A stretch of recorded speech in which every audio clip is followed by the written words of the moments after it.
آئیے آج ایک ایسی لازوال کہانی سنتے ہیں جو حضرت موسیٰ علیہ السلام اور ایک بہت ہی عام سے قصاب کے بارے میں ہے۔ یہ کہانی ہمیں سکھاتی ہے کہ خدمت کا سب سے بڑا انعام کیا ہو سکتا ہے۔ تو کہانی کی شروعات ہوتی ہے ایک بہت ہی گہرے سوال سے۔ حضرت موسیٰ علیہ السلام نے اللہ تعالیٰ سے پوچھا کہ جنت میں ان کا ساتھی کون ہوگا۔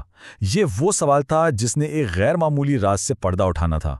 اور دیکھیے، یہ کوئی عام سوال نہیں تھا، یہ اللہ کے ایک نبی کی طرف سے تھا جو نیکی اور اس کے انعام کی حقیقت کو سمجھنا چاہتے تھے۔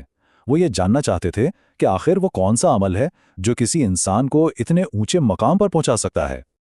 اور پھر جو جواب آیا وہ آپ کہیے کہ انتہائی غیر متوقع تھا۔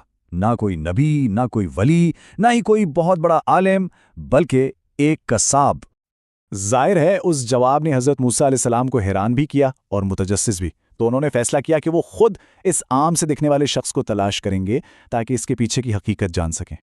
تو جب حضرت موسیٰ علیہ السلام اس قصاب تک پہنچے تو انہوں نے وہاں کیا دیکھا؟ ایک بالکل عام سا آدمی اپنی دکان میں گوشت بیچنے میں لگا ہوا ہے۔ بظاہر تو اس میں کوئی خاص پرہیزگاری یا تقوی نظر نہیں آ رہا تھا، وہ بس اپنے چھوٹے سے کاروبار میں مگن تھا۔ اس بات نے تو اس معاملے کو اور بھی گہرا کر دیا۔ تو اب اس راز کو سمجھنے کے لیے حضرت موسیٰ نے دن ختم ہونے پر اس قصاب سے بات کی۔ وہ اس کی زندگی کو، اس کے معمولات کو قریب سے دیکھنا چاہتے تھے تاکہ جان سکیں کہ آخر اس کی کون سی ایسی ادا تھی جو اللہ تعالیٰ کو اتنی پسند آ گئی۔ انہوں نے ایک اجنبی مسافر بن کر اس سے کہا کہ کیا وہ اسے اپنے گھر مہمان بنا سکتا ہے، اور اس قصاب نے بھی اپنی سادگی اور مہمان نوازی کا ثبوت دیتے ہوئے فوراً انہیں اپنے ساتھ گھر چلنے کی اجازت دے دی۔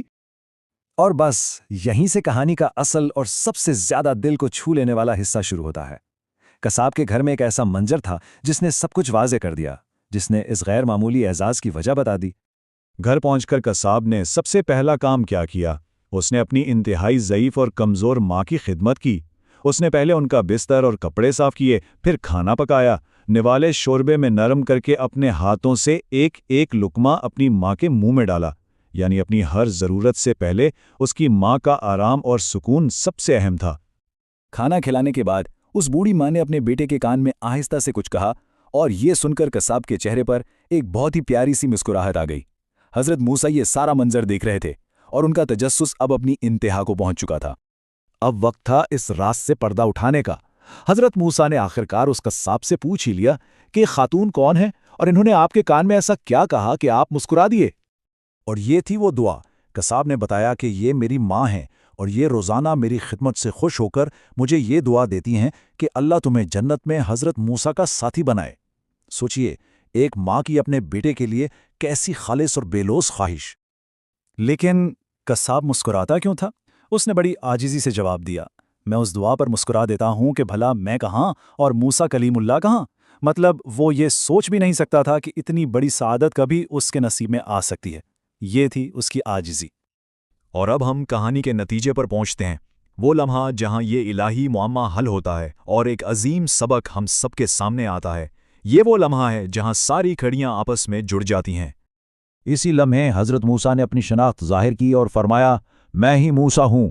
انہوں نے اس قصاب کو خوشخبری سنائی کہ اللہ تعالیٰ نے تمہاری ماں کی دعا کو قبول فرما لیا ہے اور تم واقعی جنت میں میرے ساتھی ہوگے۔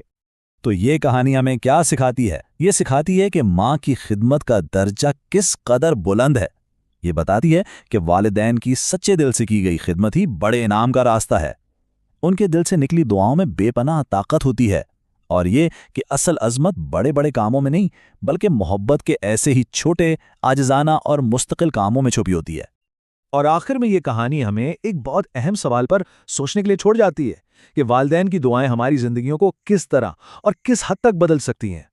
یہ ایک ایسی طاقت ہے جسے ہم اکثر شاید نظر انداز کر دیتے ہیں، لیکن اس کہانی سے پتہ چلتا ہے کہ یہ جنت کے دروازے تک کھول سکتی ہے۔